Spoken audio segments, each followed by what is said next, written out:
Hey, I'm Janae, and if you sell anything online, that be a product, a service, a SaaS company, this video will teach you exactly what upselling is and why it's one of the fastest way to grow revenue online and how to start doing it today, even if you're brand new. So let's get into it. Having upsells is actually the secret to having a successful business. You make more money from the customers you already have. So quick stat is smart upsells and cross sales are actually responsible for a major slice of revenue, and studies have shown that upselling and cross-selling of like can account to more than 10 to 30% of e-commerce revenue.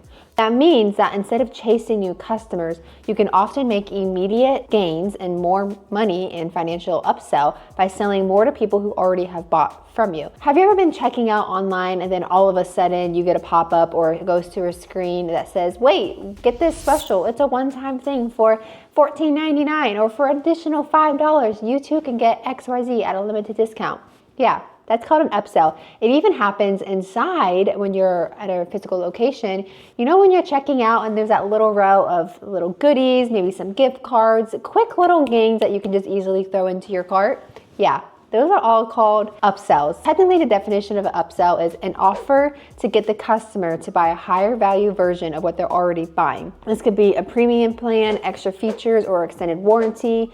A cross-sell is a complementary product. It could be a phone case when you're buying a new phone. Upselling increases the average order value and the customer lifetime value, which we talked about in What is a Funnel, so go back and watch that if you haven't. And some reports actually say that upsells can boost the lifetime value of a customer by 20 to 40%. It's those quick things that are either complementary to the current product or are similar in a way that it's an easy no-brainer. So this actually really matters because existing customers are way easier to convert than a stranger. It's easier and it's cheaper when somebody is already committed to wanting something from you. You throwing in an extra little thing, it's how you can increase the lifetime value. So when you optimize for upsells or things of that sort, each customer becomes more valuable without having to actually increase your ad spend. It's actually how a lot of the ways when someone is running ads, they don't always make a good return on their investment and have a great ROI just by the product itself they're selling. A lot of the times they actually make the money from the upsells. So whether you're selling a $10 product or a $1,000 service, an upsell for e-commerce or SaaS or agencies or a physical product, in person or not, you can actually benefit from it all. Let's say you're ready to launch an upsell this week to a current product you already have. First of all, I need you to know the goal. Like decide on the average volume that you want to increase at the checkout. That can be an upgrade rate. It can be an add-on purchase. What is that number that actually is something that you need for your product to make it make sense? I also need you to pick the right spot. Typically, it happens right before the checkout or right after the confirmation page of when they have checked out. Now, not all systems actually in softwares allow you to do this.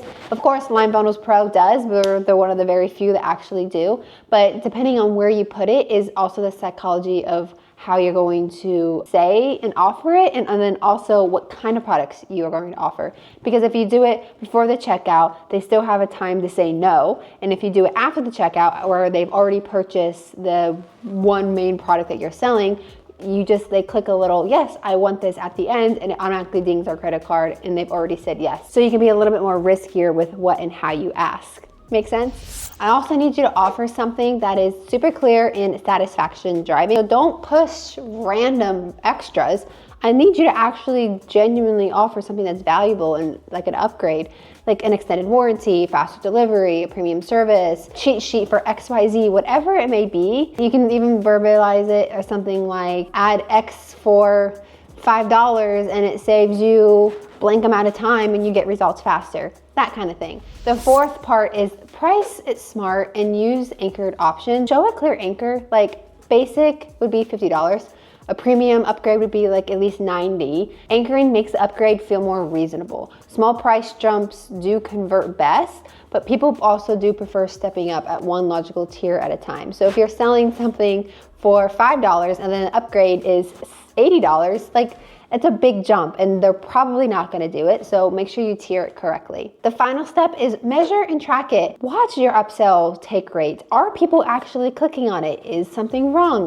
Do the research, look at the analytics. Do maybe start it at $5 and then if that works, jump it to $7. See if people are still taking it. Track your analytics because it really does make a difference. Does it have an impact on your returns or refunds? Does the average site conversion rate, is it super low? Is it going super high? Don't kill the checkout flow, but if you can add it in, it's gonna make all of the difference. Look, upsells should not be annoying. They should not be pushy. They shouldn't be poorly timed.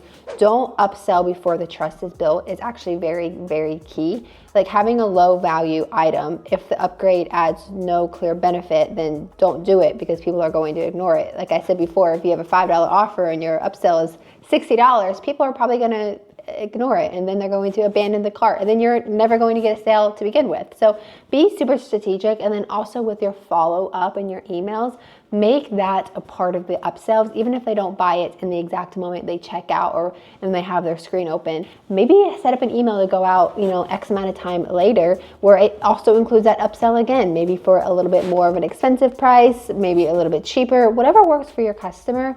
Use all the methods of touch points for your clientele to get the upsell. Whether you've used upsells before or this is your first time hearing about them, upselling is one of the fastest growing ways that you can already increase the value of a customer when you already have them hooked. It's cheaper than getting new customers, and a lot of times it turns casual looky-loos and buyers into long-term customers because you're adding more value. I want you to start small, pick one spot, either in the checkout or the post-purchase, create a clear value offer, test it for, let's say, 2 weeks or so, or at least until the metrics are attainable, and then measure and then adjust from there. If you want to drop your business type into the comments, I'll write maybe a 1 or 2 custom upsell for your product, just some ideas. And if this video was helpful, please like and subscribe for more growth tactics for your digital or online business. I can't wait to see y'all in the next one.